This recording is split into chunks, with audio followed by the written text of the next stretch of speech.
Welcome to NBL Now, brought to you by Code Sports for all your NBL coverage. I'm Andrew Parkinson, and joining me today is my great mate, Mark Worthington. Wortho, you got to check out the Ignite Cup last night. What did you think? Well, first things first, all the accolades, but we are has-been brothers. We do play on the same Masters team. I am representing your Andrew Parkinson t-shirt today, and I'm so thrilled that we're doing this together, mate. The Ignite Cup, it was a great night of basketball, and I think any time that we get more hoops, and especially on a Wednesday night, it's spectacular. Everything from the graphics. If you think about the NBA Cup and the Ignite Cup, the NBA Cup, you know that there's a difference with the court and how they present it versus a regular season game. The Ignite Cup, I like the little throwback, like the NBA on TNT, back to the studio sort of throwbacks that they did. The little graphics that let you know that this is an Ignite Cup game. It was great, but I think we've got to dig into these two games from last night, Parky. We probably should start with New Zealand and Illawarra, and what a night for the Breakers it was. A couple of points. Anytime you shoot 44% from three, you're giving yourself a really good chance to win. And you can see from the 4 losses that New Zealand had previously to them knocking down their shots last night. Yeah, and PJC obviously led the way with 20 points and 17 assists, which was the most assists ever recorded for the Breakers franchise, and equal most in a 40-point game, I think, with Damien Keogh, who had 17 assists back in 1983, which was way before. I think that was the year you were born, Werther. It was, and I'm pretty sure that in doing your study for this morning, you had to figure out what an assist was. Yeah, you know what an assist was for me when my hands got sweaty and it slipped out. Yeah, mate, I knew you were going to bring up the assist straight away, and I'm like, Parky's got no idea what an assist is. He was unbelievable last night, wasn't he? PJC, he was just all over it, and not only the 17 assists, but also to have 20 points to go on top of it as well. It showed what sort of caliber of player he is. I think there was a fair bit of criticism going into this round with him obviously being under an injury cloud, what's been happening as far as getting the rest of the team involved. I think he answered a lot of critics last night. What did you think? What did you make of, look, you were a very physical player when you played in your NBL career, but let's just have a listen of what Coach Tatum said after the game about the treatment that Javale McGee was getting. I'm not sure if the league enjoy him being here because when I have a 7-foot guy keep falling on the ground, getting tripped, getting undercut, and, I'm not sure if he's enjoying it, or the league is enjoying it, but we got to protect him like I protect him and all of our players that sit up there and get, with fouls put against him. So, but at the end of the day, JaVale's the professional. He's going to fight through it. And, he's supposed to be he could be a advocate for the league, but I'm not sure if he's going to be an advocate if the league is going to misinterpret or not understand how to ref a guy his size. So, that's a JaVale question. But you ask me, I don't think the league deserves him to be here. I understand the sentiment as a coach and to protect your superstar player. But it also comes across as sour grapes at the same time after a loss like that. And then to say that he isn't being protected, he's had 17 free throw attempts over the last 2 games as well. Now, when you are a great player, and we haven't seen someone of his athletic ability, his length, his range, we've never seen this before in the NBL. So teams are going to go after him to try and get him out of his comfort zone and to try and make life difficult. I could throw back to, we had played a game when I was with the Sydney Kings, we played against the Chinese national team. And our starting centre, our backup centre, and our backup centre all had been fouled out by 3/4 time, and I had to play against Yao Ming.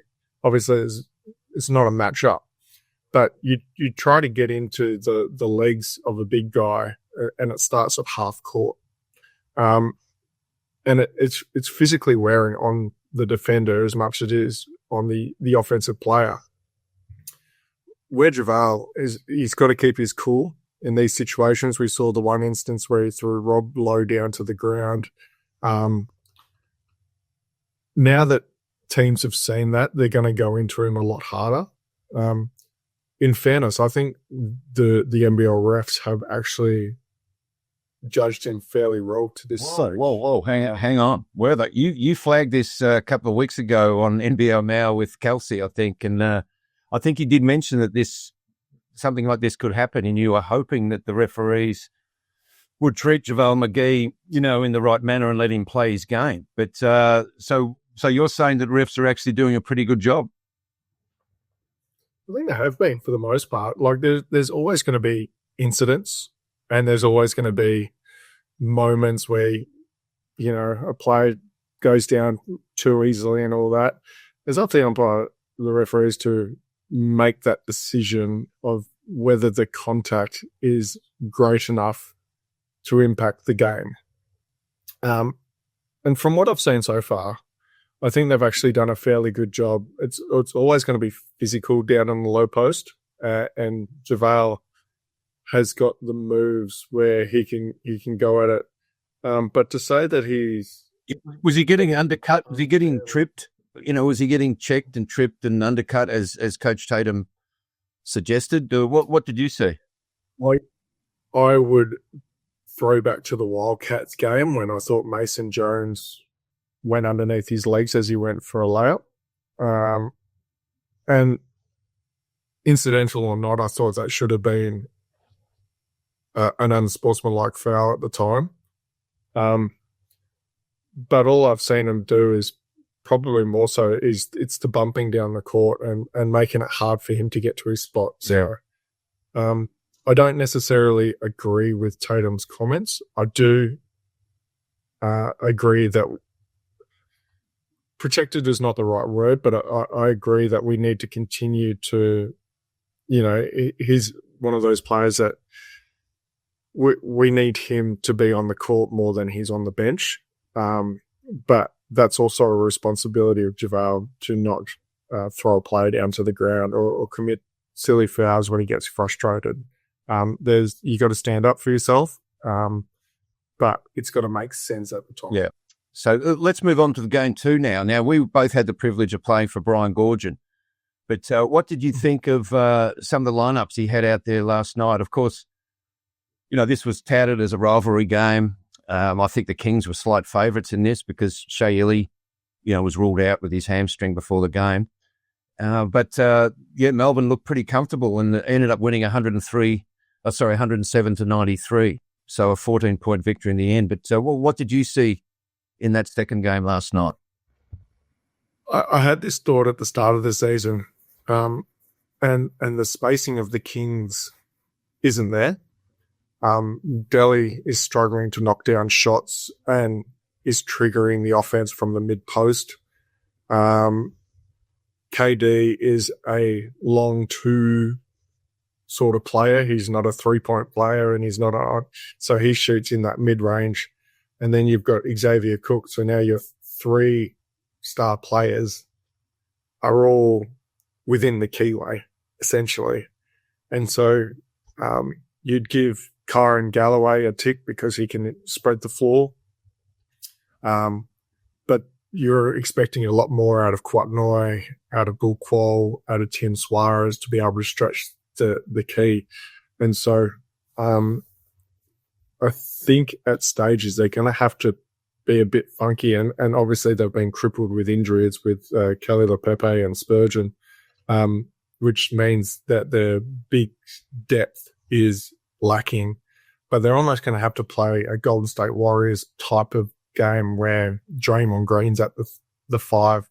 They might have to look at They might have to look at Kwatnoi or a Crooks in the 5 more, or that they have been. But within that, they've got to run, in my opinion, a bit more misdirection, where they're slipping screens and getting those bigs on the move. So now they're drawing out the other opposition big men to play them on the perimeter, and more stuff in the pick and roll where the short rolls are getting the ball to Cooks and Noy in the elbow sort of area. So they're on the move and make a move from there. But they're going to have to play some funky lineups for a while. But I am concerned about the spacing of the Kings as a whole. Yeah. Especially with their three that shoot basically within the keyway at the moment. Yeah, Coach Gorgon in the press conference after the game did mention that that funky lineup, well, that small ball lineup he had there for a while, he wasn't quite happy with, and he's got to tweak a few things with that. But the Kings, I guess at 1 and 2, they've got a few things to sort of sort out, I guess. But Melbourne United are looking very good. CG43 hasn't even played a minute yet in this NBL season, and of course Shea Illy's going to come back hopefully in a few weeks from his hamstring. But Melbourne are looking like the early clubhouse leaders for you for NBL 26. Yeah, they've been mighty impressive, and I think one of the things that probably will go unnoticed to the untrained eye, but how well Dean Vickerman's got them to wall up in defensive transition early. And if you go back and watch the game, as the Kings were moving the ball down the court, they were basically corralling the ball handler with 3 defenders. So it was the on-ball defender, and the 2 guys were really plugging the gap. So the Kings couldn't probe early in transition. And when you can get a team defense to click like that early in the season and be able to pick up these wins, you and I both know that wins early in the season are super valuable because teams figure it out as the season goes on, and then there starts to get a separation from the good teams and the not so good teams. We're in such a tight competition where this could go one win either way, whether you play playoff or not playoff. And so for United to be able to have a stable foundation of defense at the moment and limit teams' easy buckets, which come from layups, free throws, offensive rebounds, and open shots. United are the best at limiting that currently. Let's move ahead to the weekend of hoops coming up, which is going to be huge. I think there's a highly anticipated game happening Saturday night in Adelaide when KD returns there in front of that red-hot crowd. So I'm sure they're going to give him a fairly decent welcoming. But before that happens tonight, we've got a great game as well, a bit of a blockbuster, first versus third early in the year, early in the season of NBL 26. It's Adelaide hosting the Tasmanian Jack Jumpers tonight. How do you see that game going? Yeah, Scott Roth's going to have his hands full, and full of praise of Scott Roth and what he's able to do with his men. And I'm sure he'll have something in store. I've always spoken about the best way to play against Bryce has always been with a great on-ball defender followed by 2 guys that almost play a free safety, and you pick 2 other people to beat you at the end of the day. And I got this from Illawarra and how they used to play Bryce when he was at Perth. But they used to put Wani really up and in on Bryce. And they It'll be Tyger. You think Tyger will get that job? Well, this is the thing. I'm not sure who their up and in sort of player. Tyger's probably going to get first crack at it. But then you've got to have the 2 free safeties, and they used to play off Pinder and Hiram Harris and basically dare those 2 to be the guys to make the plays. Who do you do that with in this Adelaide roster? Is it Zylan Cheatham? Is it Humphreys? Is it someone else? Is it a Flynn Cameron, and dare him to be the guy that knocks down shots? That I think the key to slowing Bryce down, because I don't think you fully stop him, is to make other people A, take shots, and B, make him shoot more floaters than dancing threes where he's he's dancing with you one-on-one on the top of the key. So Scott Roth he's going to have his hands full. But you've really got to admire the way that Tassie's going about their business early in the season and the way that they're playing currently. That's a good game on tonight, without a doubt. Saturday is must-watch basketball for a number of reasons. Yeah, it is. First off, before we even get to KD and Adelaide, we've got to talk about the matchup of Tyrell Harrison versus Javale McGee. Yeah, that's going to be that is the two best bigs in this competition, and it will be interesting to see the follow-up from the refs following Tatum's comments, because this typically works one in two ways. Javale McGee will have an outstanding game and dominate, or he's going to get absolutely hosed, and we're going to see Tyrell Harrison, who is coming off a slowish game himself, and see how he goes against they're the two best bigs in the competition without a shadow of a doubt at the moment. So that's must see to start off with, and then we get to KD and Adelaide. I put out a tweet last night, or a comment on X, that I was there the night that Julius Hodge stomped on Brett Maher's signature. Oh, yes. The response of the Adelaide crowd, of him coming back to Adelaide before all that happened, was insane. And obviously, the aftermath was also insane. I got many comments saying that it won't get to that level of heat, but they're in a different stadium now, so it might be louder, just without as much heat as that situation. But I'm looking forward to seeing the response, and obviously with Montrez no longer here, it takes a little heat out of it. But it'll be interesting to see how KD responds in his return to Adelaide. Yeah, no, that'll be big. But look, going before that game, obviously tonight we've got the Adelaide Tassie. Now, DJ yesterday on NBL Now made a comment that they can push, they can shove, they can get away with little cheap hits. So can we expect fireworks on tonight's game? You've spoken about Saturday night's game. There'll be plenty of fireworks on that game, I think, with the emotion involved with KD's return. But what do you think about tonight? Can we expect fireworks tonight? Nah, there'll be zero fireworks. None. I think Scott Roth's team just goes about it in a way, and then another good matchup is, Magno versus Humphreys, two of the best defending bigs at the rim that there is. I think that Scott Roth has use the old method that Gorgon used to use, that if all five guys are fouling at once, it can only be one foul. And so he'll expect his team to come out and play hard.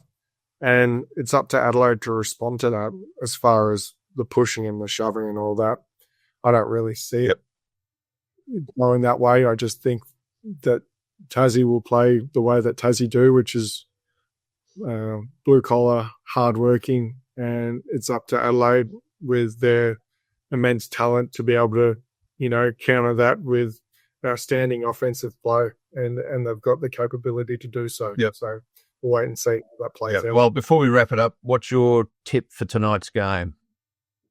Adelaide Tassie. Adelaide about 5.5-point favourites according to the bookies. What do you think? I think Adelaide will win. Purely off the basis that they've just got too much scoring power. And I think it's probably going to be one of those games where if Tassie focus so heavily on Bryce, that DJ might get off the chain tonight, because we're yet to see DJ get off the chain and work his way into this offense. So Adelaide at home, DJ to have a big night. And Tassie have played a bunch of close games to start this season. I'm not expecting this one to be close. Okay. Well, I could talk to you all day about hoops at NBL, Wortho, but it's time to wrap it up. So thanks a lot for your time, mate. And And that's your NBL covered for today, and it's brought to you by Code Sports, who give expert analysis and insider access on and off the court. So head to codesports.com.au. Thank you, Wertho. Thanks, Parky.